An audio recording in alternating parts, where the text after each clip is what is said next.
Olá, pessoal, tudo bem? Vocês estão no curso SEI, eu sou o professor Leonardo Debem e vamos seguir juntos em algumas aulas sobre a teoria geral do delito. Espero que vocês possam absorver o máximo de informações nestas nossas aulas. Mais além dos vídeos, mais além dos slides, para aqueles que quiserem se aprofundar no conteúdo da teoria do crime, eu recomendo a 7ª edição do livro Direito Penal, Lições Fundamentais, parte geral, escrito por mim e pelo professor João Paulo Martinelli, que no ano de 2022 alcançou a sua 7ª edição, publicação da editora De Plácido. O livro é dividido em 3 partes e temos aqui em torno de 300 páginas sobre a evolução histórica do conceito de crime, que é justamente o conteúdo deste encontro. Eu vou convidá-los a acompanhar alguns slides para facilitar a visualização das informações. A minha imagem ficou um pouquinho reduzida e já vou passar para a tela seguinte para comentar com os senhores e com as senhoras que existem vários sistemas de análise de crime que foram construídos na história recente por distintas escolas jurídico-penais. Se eu estou falando de uma história recente, eu estou me referindo aqui a um recorte temporal do final do século XIX e o decurso de todo o século XX. E neste período nós podemos elencar 4 principais momentos ou 4 principais fases, sendo que cada uma dessas fases nós temos alguns representantes que constituem o causalismo, o neocantismo, o finalismo e os diversos funcionalismos. Então eu procurei destacar os principais autores de cada uma das escolas. Essas escolas, elas reúnem diversos elementos sob uma ideia fundante que gera princípios unificadores. Por isso que a gente fala de sistema de análise de crime. Reunião de diversos elementos sob a mesma ideia que gera princípios unificadores.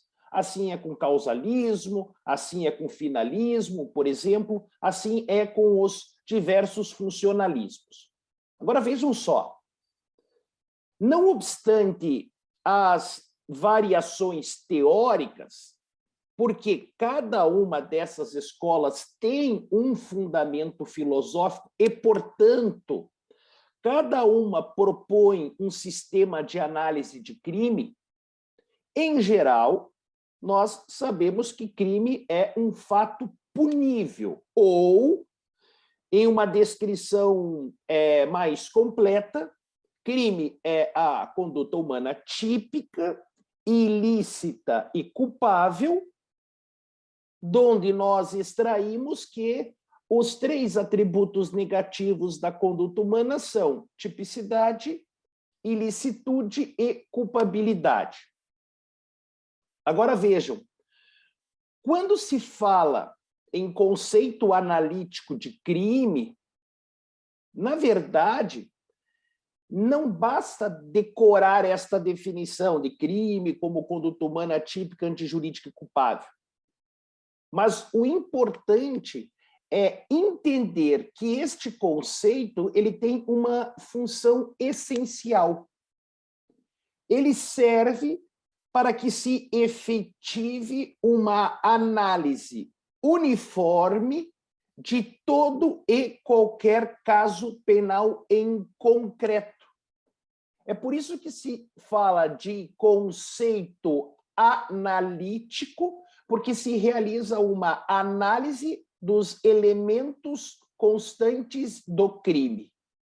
E aí, consoante o professor Francisco Munhoz Conde, nós podemos reforçar essa ideia. Vejam, a teoria geral do delito, o conceito analítico, se ocupa das características comuns que deve ter qualquer fato para ser considerado delito. E aí vem a pergunta: quais são os elementos, quais são as características do fato punível? Eu passo para o slide seguinte, no qual foi colocada ali a imagem de uma escada.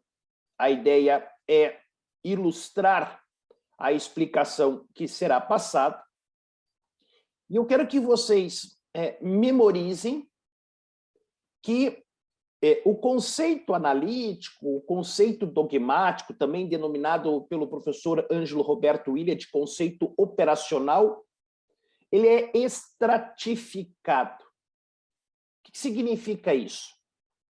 O conceito analítico, ele desmembra o delito em partes que se completam numa ordem lógica, cuja sequência finalizada é que configura o crime. Se você observar essa escada, cada degrau da mesma corresponde a um de seus estratos. A partir dessa simples imagem, dessa imagem não muito plástica, é possível dizer que o conceito analítico de crime atribui os seus elementos estruturais. O conceito analítico atribui ao crime os seus elementos estruturais. Logo, se nós associarmos o crime à escada, cada degrau dela corresponde a um dos elementos do crime. Por isso que eu coloquei ali no desenho o primeiro degrau como conduta humana, o segundo como conduta típica, depois conduta ilícita, depois a ideia do fato culpável e, por último, a pena. Eu vou tirar aqui rapidinho a imagem e quero destacar para vocês o seguinte. Na análise de qualquer caso penal concreto, a regra do jogo é que é necessário descer degrau por degrau. Para chegar à base, não se pode pular um degrau. Se pular um degrau, a escada se quebra. E a ruptura da escada irá representar a ausência de crime.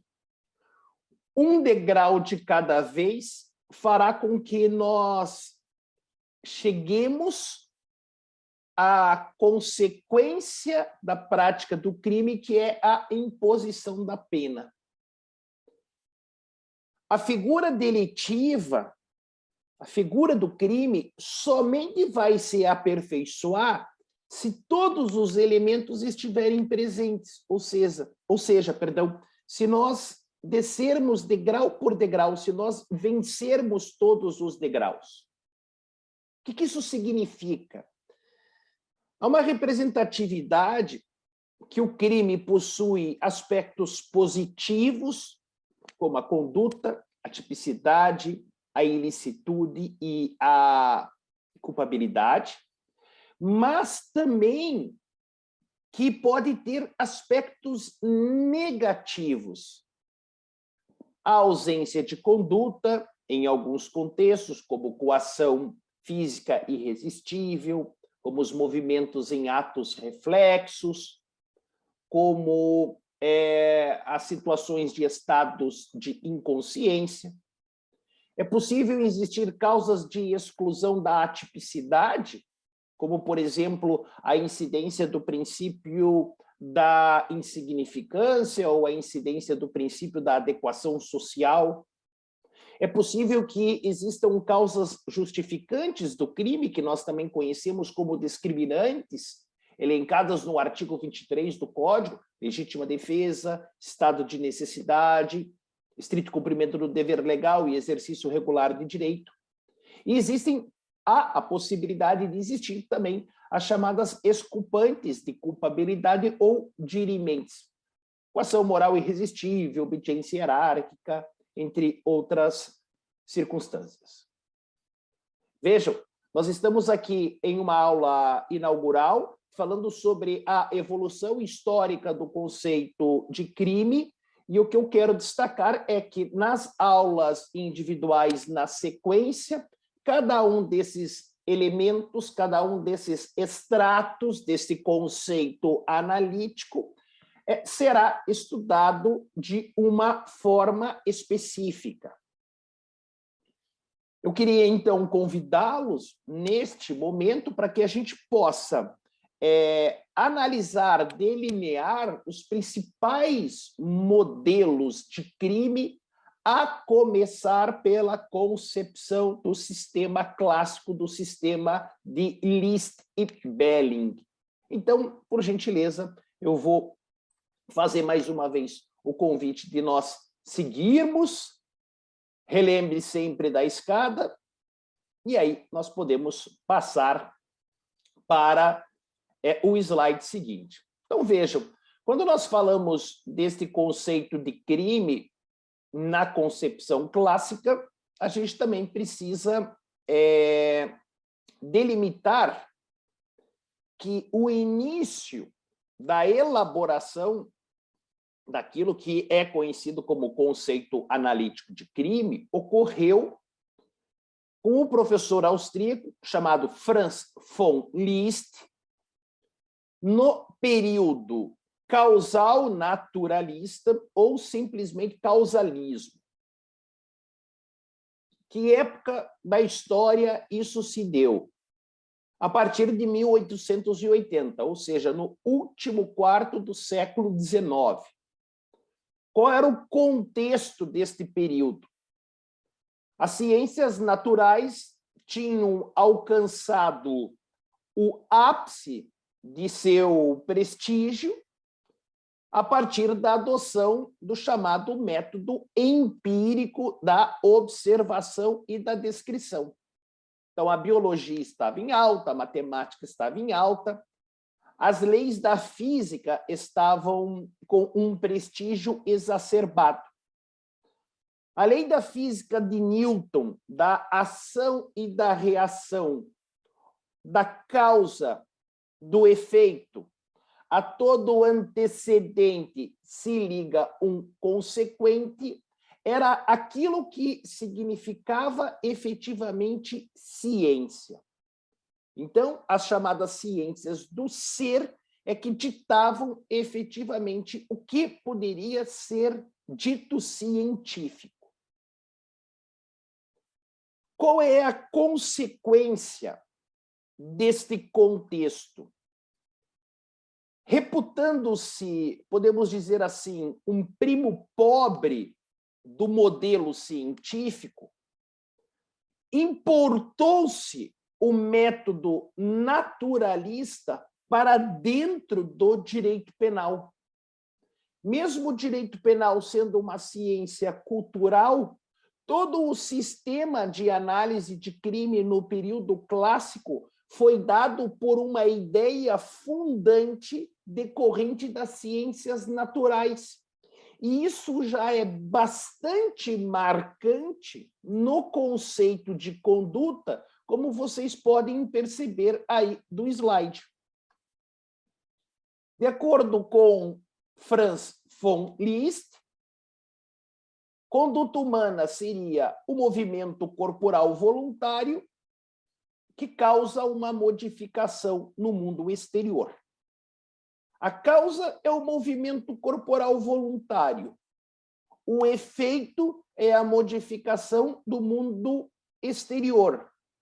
Percebam, do antecedente movimento corporal voluntário decorre um consequente, que é a modificação do mundo exterior, e a ligação da conduta ao resultado se faz por intermédio do nexo de causalidade. Então, vejam que interessante. A Conduta ela é extraída da física mecânica, da ação de causa e efeito, e nós temos no Código Penal, que é de 1940, que teve a reforma em 1984, uma herança do causalismo bastante significativa, que é a chamada teoria da equivalência das causas, que tem previsão no artigo 13 do Código Penal. Então, diz lá, o resultado de que depende a existência do crime somente é imputável a quem lhe deu causa. Este resultado, que na redação do artigo 13 é feita a referência, seria o resultado naturalístico. O resultado vai ser imputado ao nível do tipo objetivo para o sujeito que tiver lhe dado causa. Ou seja, dar causa nesta época é igual a sofrer a imputação do resultado no tipo objetivo. E aí se faz uma nova pergunta. Quais eram os predicados negativos da conduta humana no causalismo? Passando para o slide seguinte, de uma forma bastante simples, é possível perceber que o Franz von Liszt ligava à conduta humana dois predicados. Um objetivo que correspondia à ilicitude ou à antijuridicidade, outro de índole subjetiva que se ligava à culpabilidade. O aspecto externo da conduta ficava no campo objetivo, os aspectos internos presentes na esfera subjetiva.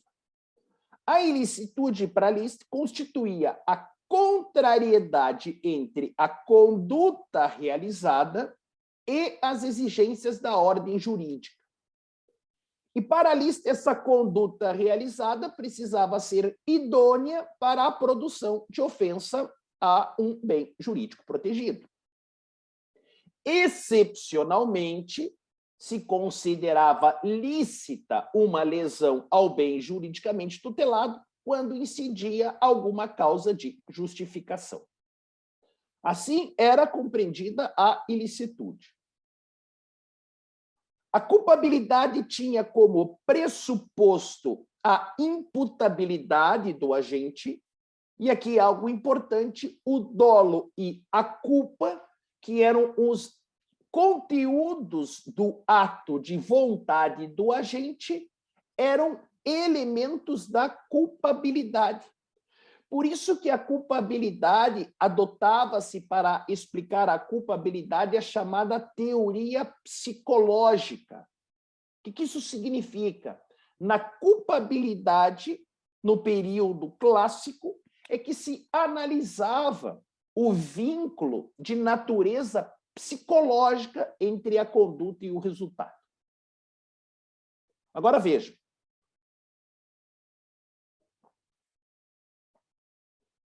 A sistemática do Franz von Liszt, esse modelo de sistema de crime por ele proposto, se adequava tanto ao ilícito penal quanto ao ilícito civil.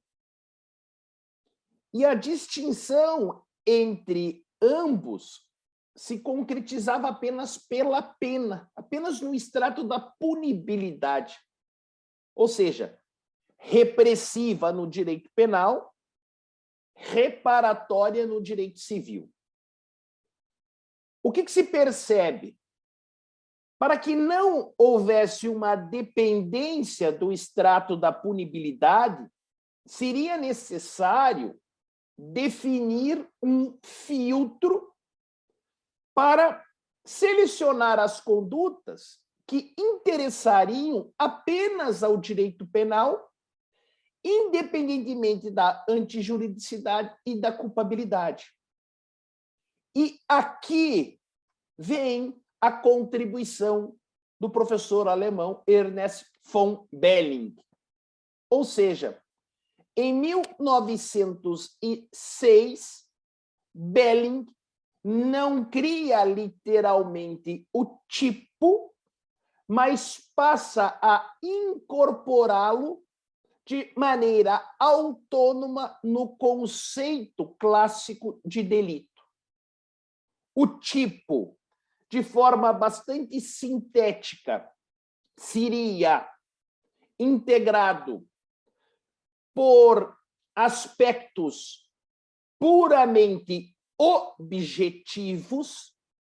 O tipo nada mais era do que a descrição do comportamento proibido. No tipo se descrevia aquilo que integrava o delito, presta bastante atenção, sem qualquer referência axiológica e tampouco sem alusão a posturas psíquicas do agente. O tipo era formado meramente por elementos objetivos. Não havia elementos normativos e tampouco elementos subjetivos. Recordem, tudo que tem de psíquico, tudo que é interno, integrava a índole subjetiva da culpabilidade.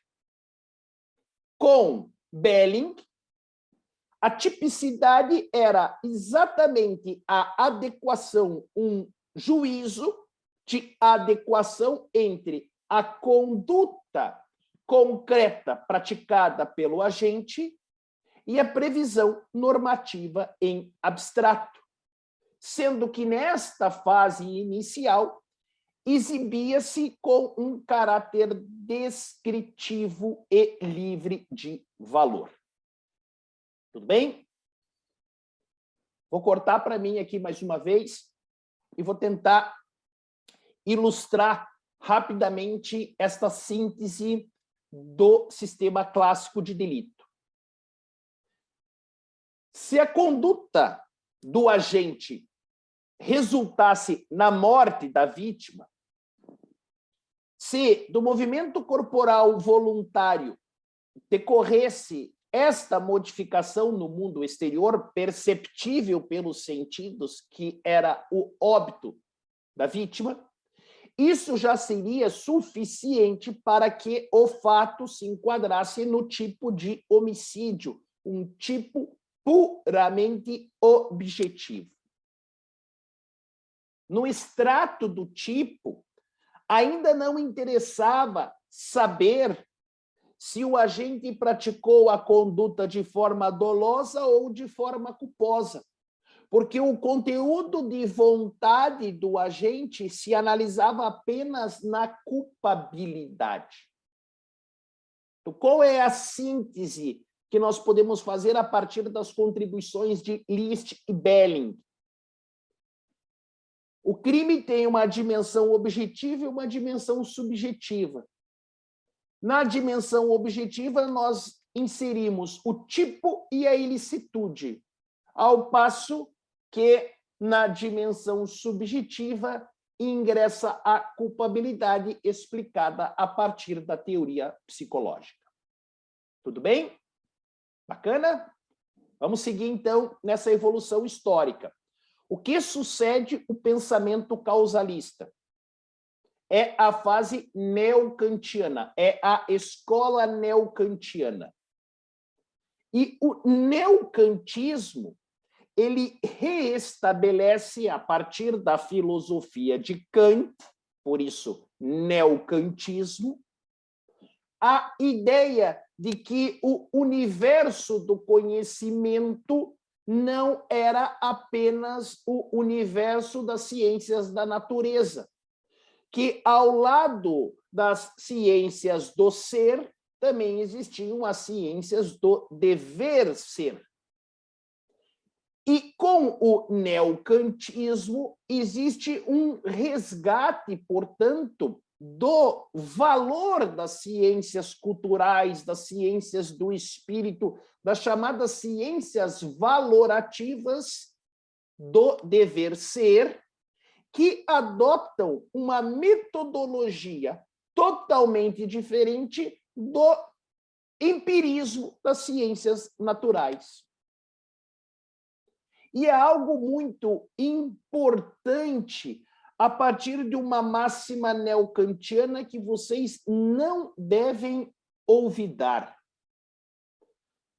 A partir da filosofia de Kant se infere que nada no mundo do ser seria vinculante para o universo do dever ser.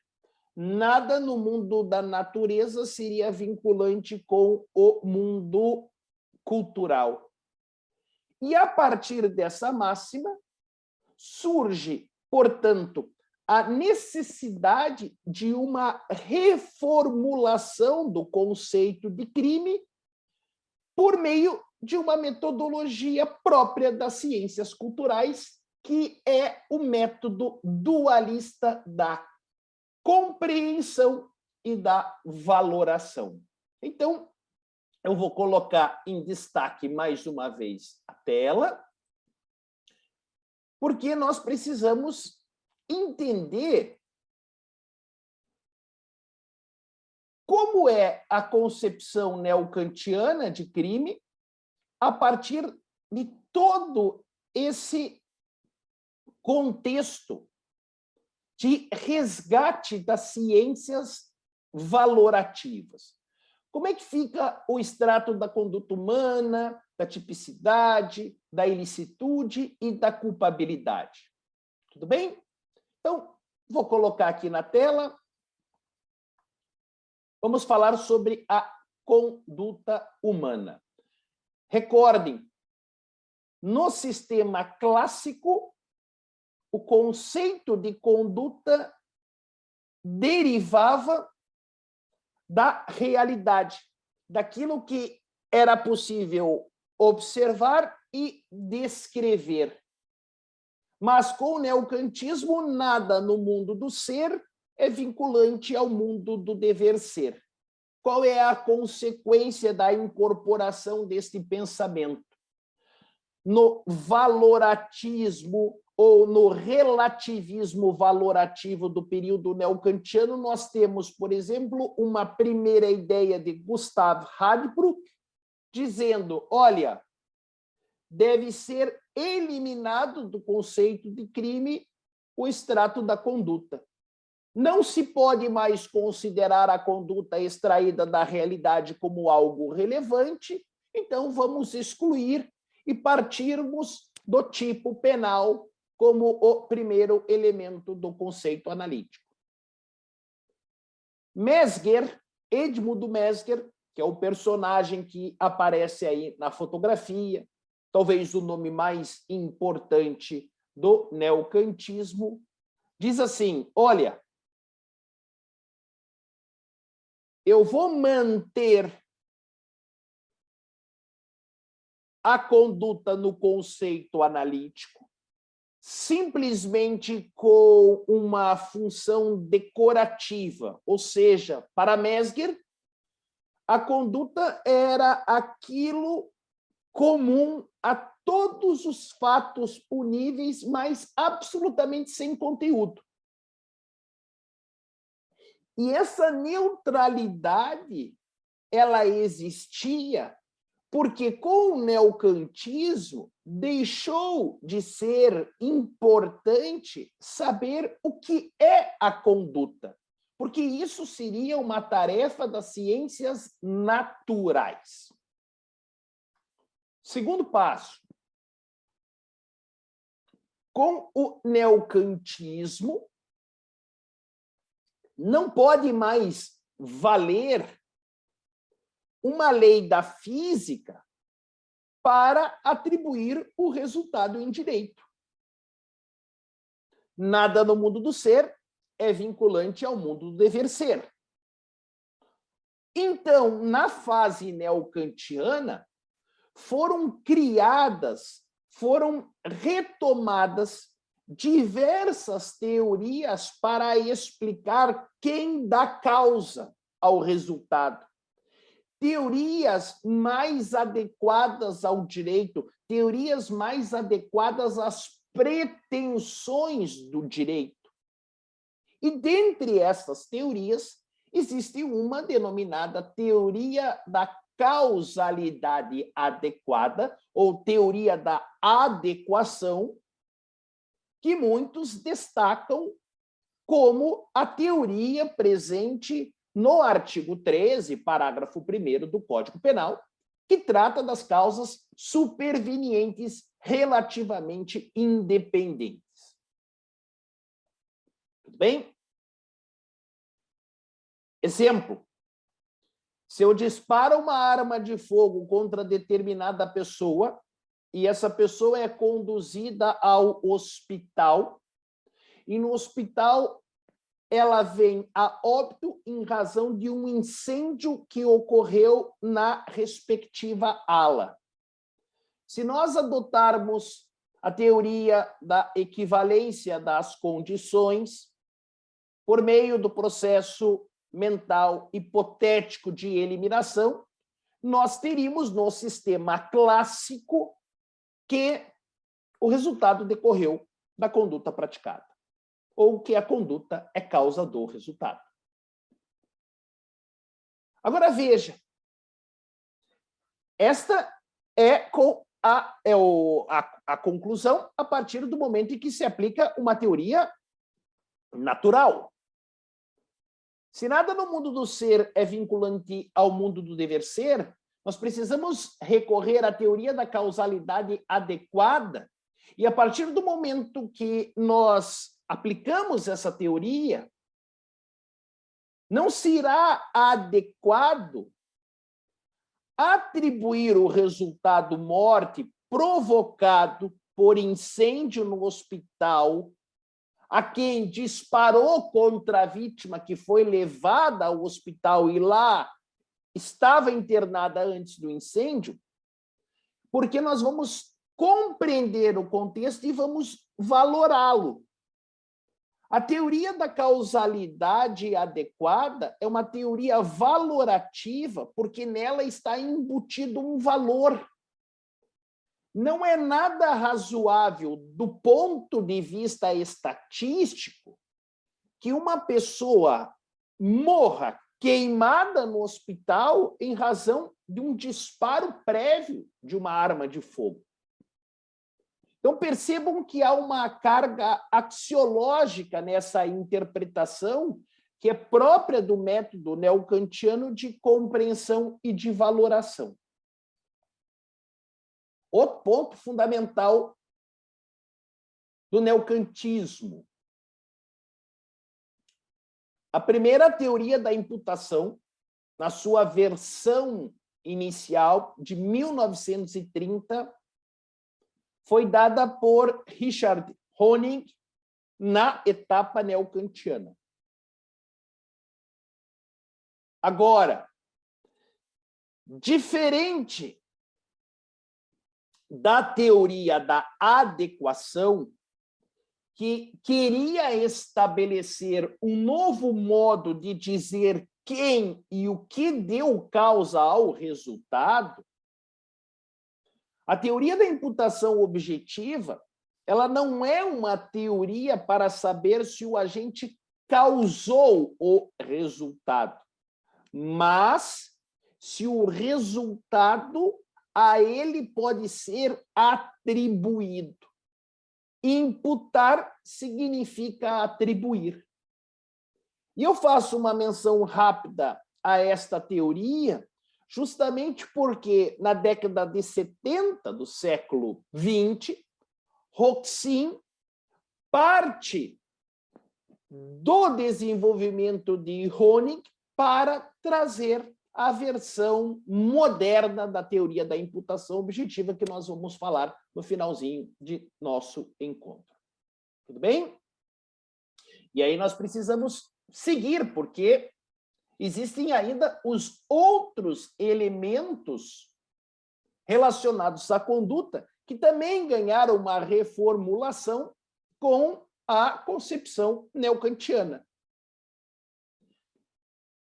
os autores neocantianos começaram a perceber que alguns elementos do tipo não poderiam ser reconhecidos unicamente pelos sentidos, que alguns elementos não seriam empiricamente observáveis, como descrevia Belling no sistema clássico, que alguns elementos do tipo só poderiam ser compreensíveis por meio de critérios valorativos. Então, por exemplo, devassar indevidamente conteúdo de correspondência. Como é que eu interpreto este elemento normativo indevidamente? Veja que ele requer um juízo de valor, ele requer uma carga axiológica própria do método neocantiano. Divulgar sem justa causa um segredo que tem conhecimento. Veja, este elemento sem justa causa não é um elemento empiricamente observável. É um elemento que, para ser compreendido, necessita de um critério valorativo. Então, vejam, o que os autores neocantianos perceberam é que, ao lado dos elementos descritivos, objetivos, no tipo, também existiam elementos normativos, alguns que antecipavam o próprio juízo de ilicitude, e também começaram a perceber a existência dos chamados elementos subjetivos do injusto, que ainda não correspondiam ao dolo e à culpa, que permaneceram no extrato da culpabilidade na fase neocantiana. Além dessa mudança de composição do tipo objetivo, dos elementos do tipo objetivo, é importante dizer que a tipicidade, que na primeira fase era livre de valor, e que depois, com Mayer, em 1915, passou a ser considerada a ratio cognoscendi da ilicitude, ou seja, o fato de um comportamento ser típico já era um indício da antijuridicidade, salvo com a existência de causas de justificação. É importante dizer que no neocantiano a tipicidade deixa de ser a ratio cognoscendi da ilicitude e passa a ser a ratio essendi da ilicitude, ou seja, a tipicidade é a base, a tipicidade é o fundamento da antijuridicidade. E já que nós falamos sobre antijuridicidade, é importante destacar que ela passa a ser também material, equivalente ao dano social. E isso faz com que haja duas funções para a antijuridicidade. A primeira é a possibilidade de graduação do injusto. Então, a depender do grau de violação ao bem jurídico, nós podemos falar de crimes de perigo abstrato, crimes de perigo concreto, crimes de dano. Veja, estamos fazendo uma graduação da ofensa ao bem jurídico. E também a partir do momento em que se constrói uma antijuridicidade material, se abre margem para novas excludentes, se abre margem para novas causas de juridicidade, como, por exemplo, o consentimento do ofendido. O último extrato do conceito de crime, que a culpabilidade é igualmente enriquecida, superando-se a ideia do sistema clássico da teoria psicológica. Ou seja, a culpabilidade neocantiana não era o mero vínculo entre autor e o fato. Passa a ser uma culpabilidade psicológico-normativa, tendo em vista que a culpabilidade passa a constituir um juízo de reprovação a partir das construções de Frank, de Goldschmidt e de Freudenthal. Tudo bem? Bacana? Ótimo. Dá um respiro e perguntar, que vem depois da etapa neokantiana. Vem o finalismo.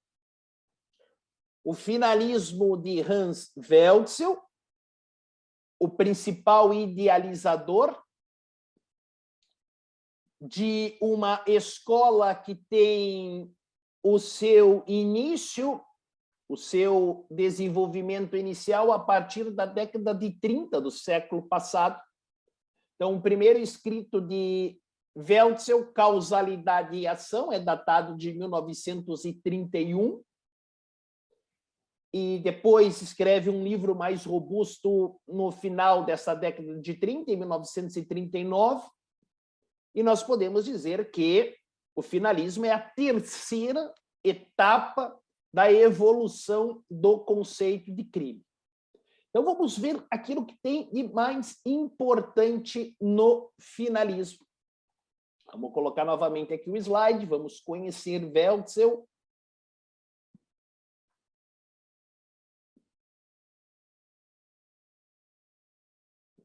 Já está na tela para vocês. Essa etapa, ela tem uma coincidência com o causalismo. Vou abrir até um parêntese. Há muito mais de semelhança entre causalismo e finalismo do que entre causalismo e neokantismo. E por que há muito mais de semelhante entre causalismo e finalismo? Porque Welzel volta a construir o sistema de análise de crime orientando-se pelo mundo do ser.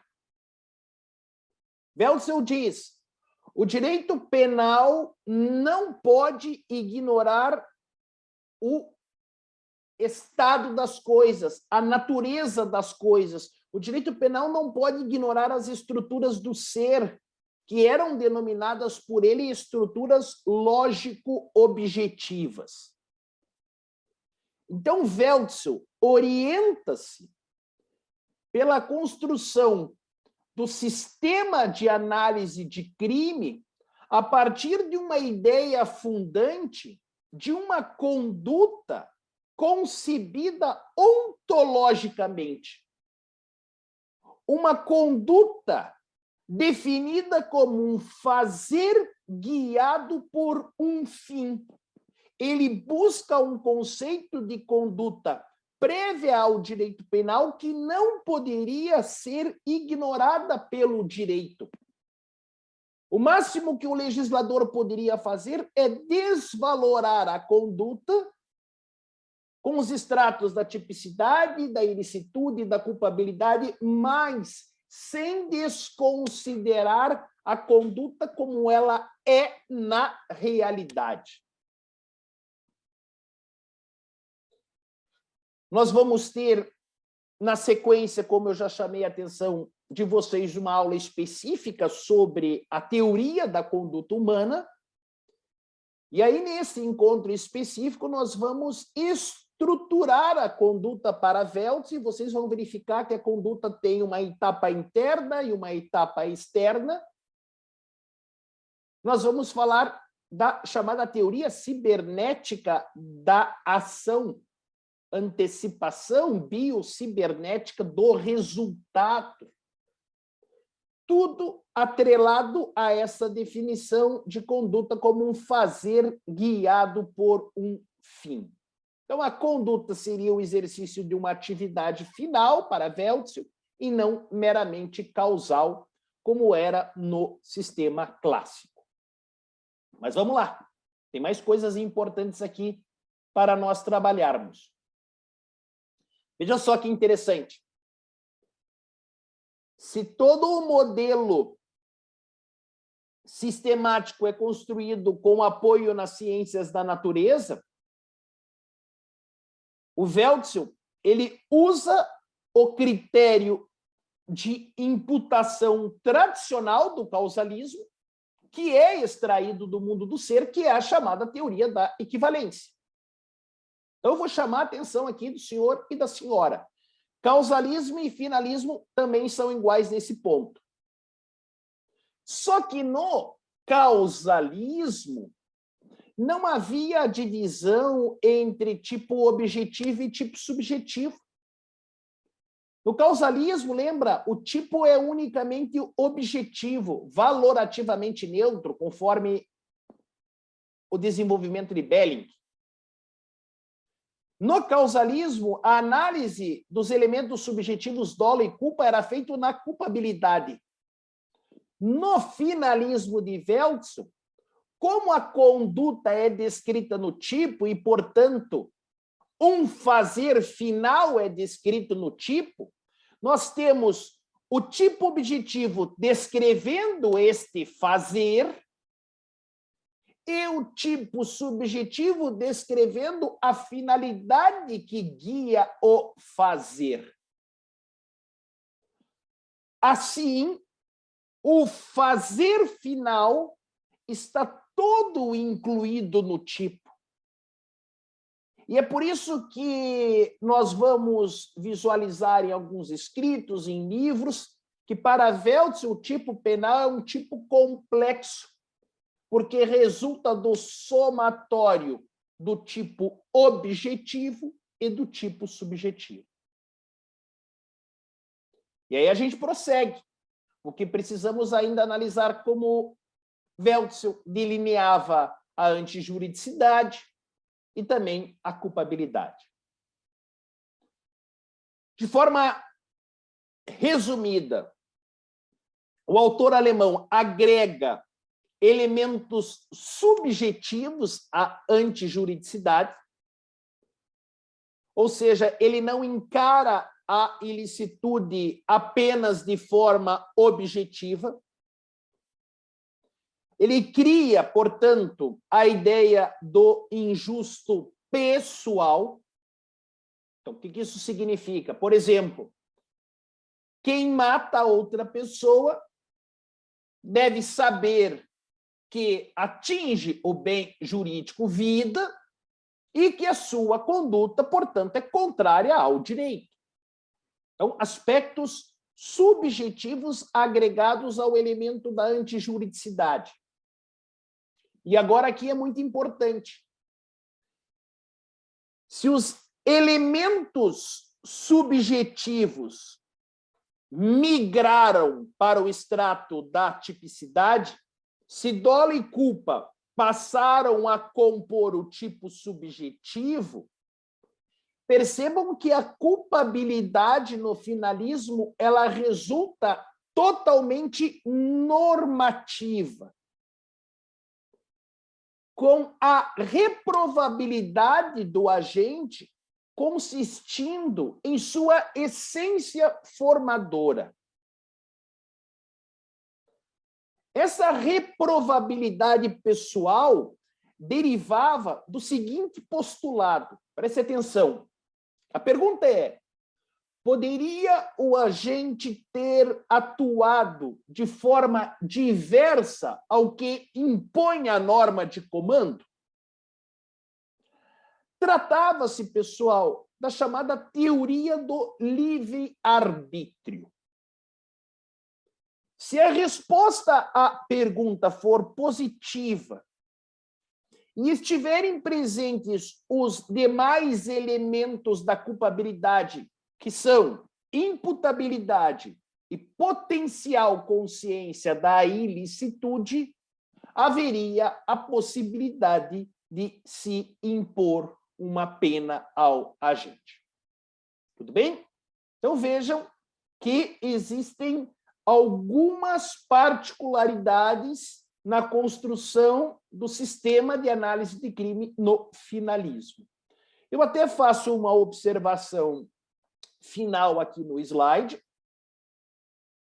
mas que eu gostaria de falar para o senhor e para a senhora de uma forma mais ampla. O finalismo, ele foi e ainda é seguido por muitos autores no Brasil. O finalismo, que teve o seu pontapé inicial lá em 1931, ele influenciou a reforma penal do nosso Código em 1984. Não é o sistema adotado pelo Código Penal, ainda que haja algumas heranças do finalismo no nosso Código, como, por exemplo, o tratamento de erro de tipo, o tratamento de erro de proibição, que veremos em uma aula própria. Agora, mesmo que tenha a adesão de vários autores no Brasil, existe um problema no finalismo. Ele traz consigo um problema, como chama a atenção, por exemplo, o professor Fábio André Guarani.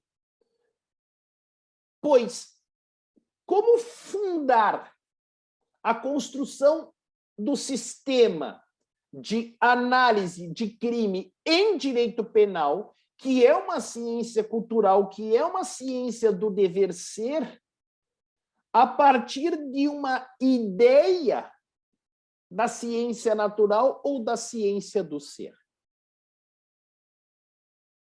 E essa questão, por exemplo, ela vai aparecer de forma bastante clara na dogmática a partir de 1970, por meio de um livro do professor Klaus Roxin, chamado Política Criminal e Sistema Jurídico Penal, em que o Roxin vai propor que a ideia fundante do sistema de análise de crime deve vir da própria estrutura do direito, deve ser extraída do universo do dever ser, deve ser extraído do próprio universo da cultura.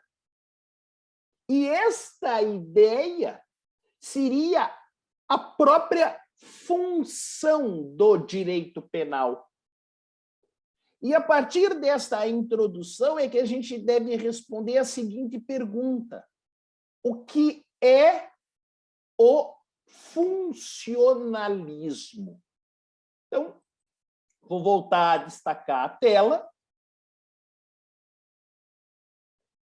E a resposta, ela é bastante simples.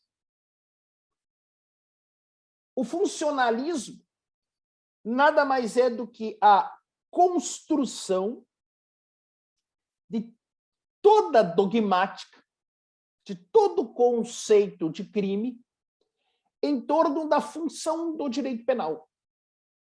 Funcionalismo, função. Todos os elementos dogmáticos, todos os elementos do conceito analítico, daquele conceito estratificado, todos os elementos constituirão um sistema de análise a partir da ideia fundante consistente na função do direito penal. Eu e o professor João Paulo Martinelli reforçamos esta orientação no nosso livro, tem inclusive uma passagem ali. E a depender da função que se atribua ao direito penal, nós vamos poder ter, portanto, mais de um tipo de funcionalismo.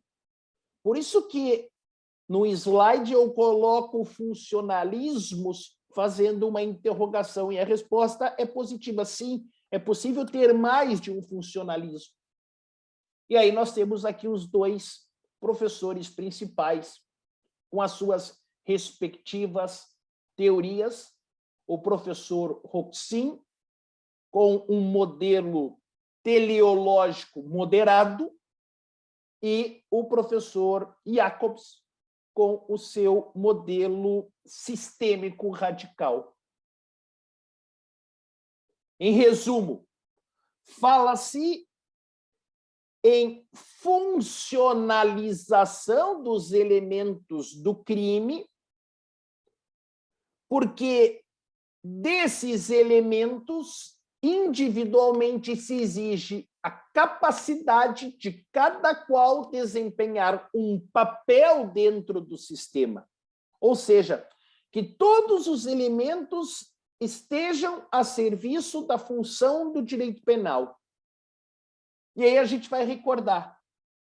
Para Roxin, a função do direito penal é a proteção subsidiária de bens jurídicos. Para Jacobs, a função do direito penal é a reafirmação da vigência da norma.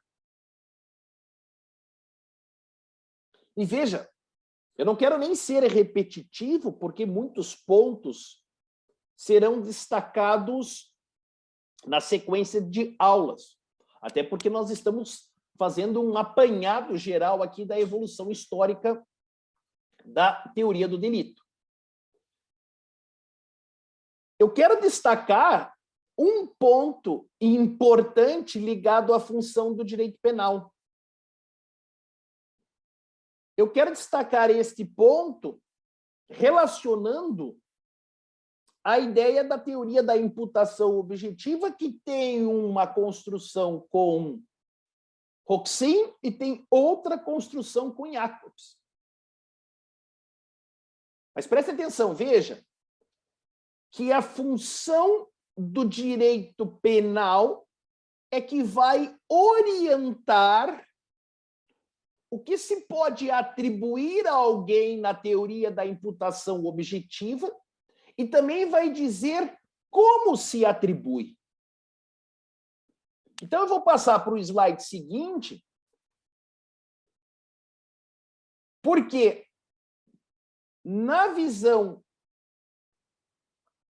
do funcionalismo moderado de Roxin, se a função do direito penal é a proteção subsidiária do bem jurídico, o que se atribui ao agente é um resultado jurídico. O que se atribui é a ofensa ao bem jurídico. E na esteira do Roxin, só seria possível atribuir um resultado relevante para o direito penal a alguém se esse sujeito criou um risco para o bem jurídico. Um risco proibido ao bem jurídico. Então, percebam que a teoria da imputação objetiva ela tem uma pretensão que seria impedir que qualquer acontecer causal fosse considerado objetivamente típico. Eu vou dar um exemplo. Vem para mim.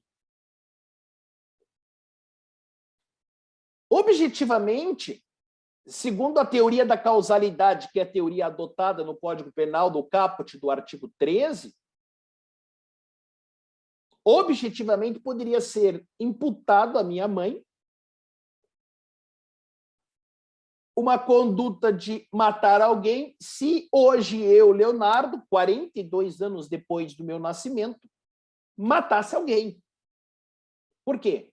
Porque se minha mãe não tivesse dado à luz, a vítima atingida pelos disparos não teria morrido.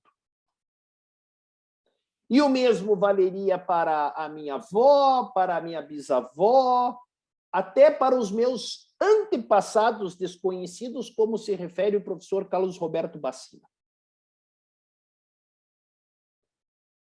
Objetivamente, a minha mãe deu causa ao resultado e a ela, portanto, precisaria ser imputado esse resultado no nível do tipo objetivo.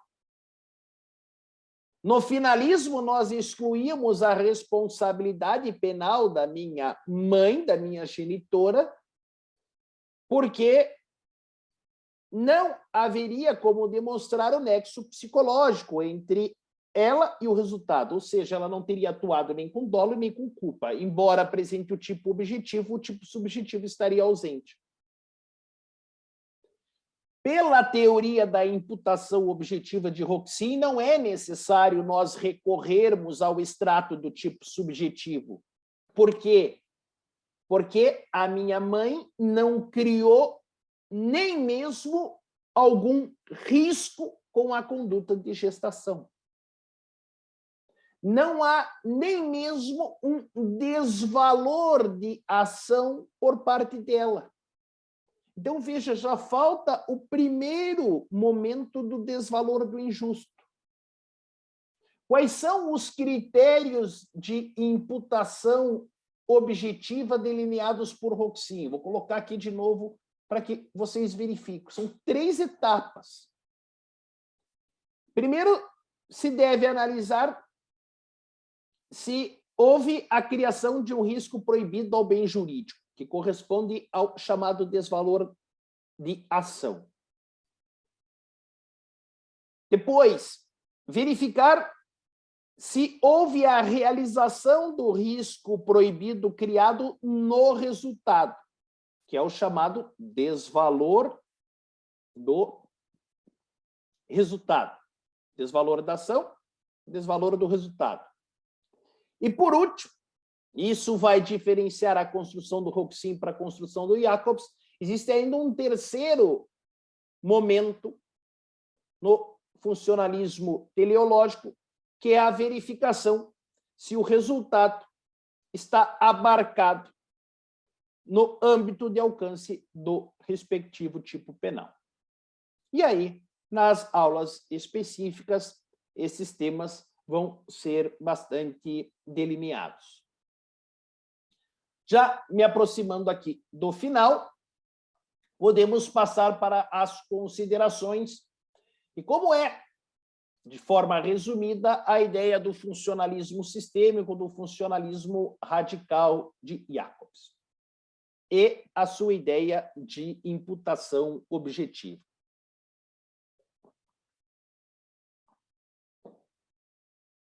Para Jacobs, a vigência da norma é o bem jurídico protegido. Então, a norma ela é elevada a um marco, a um patamar para os membros da comunidade e se espera que as pessoas não violem a norma.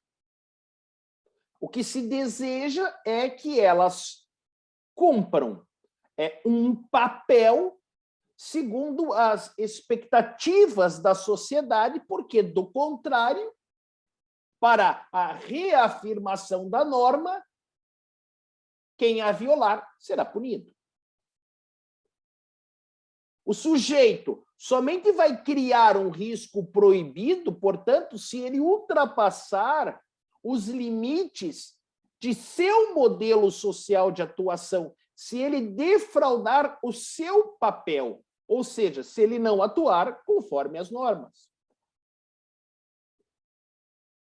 Então, dá um exemplo para deixar isso um pouco mais, um pouco menos abstrato. O papel que cumpre ao médico é de tratar a enfermidade do paciente no hospital. Não cabe ao médico controlar se o paciente fica deitado na cama em repouso durante o tratamento. Se o paciente agrava o quadro de saúde porque não permanece deitado, porque insiste em caminhar no quarto, no corredor do hospital, será apenas deste a responsabilidade do agravamento do resultado. Por quê? Porque o papel que se esperava do profissional de saúde foi realizado. Claro que existem muitos outros desenvolvimentos nos funcionalismos Nas aulas específicas, nós vamos trabalhar, por exemplo, as construções da conduta humana de Coxin, com um conceito pessoal de ação, como manifestação de personalidade do agente. Falaremos sobre a teoria da evitabilidade individual, desenvolvida por Jacobs. Existe o acréscimo da categoria responsabilidade ao lado da culpabilidade na construção do professor Klaus Roxin. Todos esses temas nós trabalharemos individualmente nos encontros seguintes. Eu quero apenas, a título de conclusão, e já agradecendo aqui a atenção, eu sei que é um tema árido, é um tema com muitas informações, algumas precisam ser destrinchadas de uma forma mais específica. Vamos procurar fazer isso na sequência, mas eu quero apenas chamar a atenção de vocês para algo que eu percebi já em julgado do Superior Tribunal de Justiça e que uma doutrina minoritária também adota, o chamado conceito integral de delito. E nesse conceito integral de delito seria acrescentado mais um extrato relacionado com a punibilidade. Ou seja, se insere a punibilidade dentro do conceito analítico como um requisito adicional. Não me parece correto esse entendimento. E aqui, como diz o professor Walter Bittar, a punibilidade ela pode ser assinalada como uma diferença específica entre o crime e os outros ilícitos. Mas este plus não significa que tenha status de um elemento do crime. A gente tem que entender aqui a punibilidade não fazendo parte do sistema de análise de delito. Tudo bem? Beleza? Resumindo, crime, conduta humana, típica, antijurídica, culpável, e dentro desse conceito analítico, os três extratos negativos da conduta humana são tipicidade, ilicitude ou antijuridicidade e culpabilidade. Individualmente, falamos de cada um dos elementos, de cada um dos degraus, lembra disso? Nas nossas aulas seguintes. Forte abraço, obrigado pela atenção do senhor, da senhora, fiquem bem, até mais.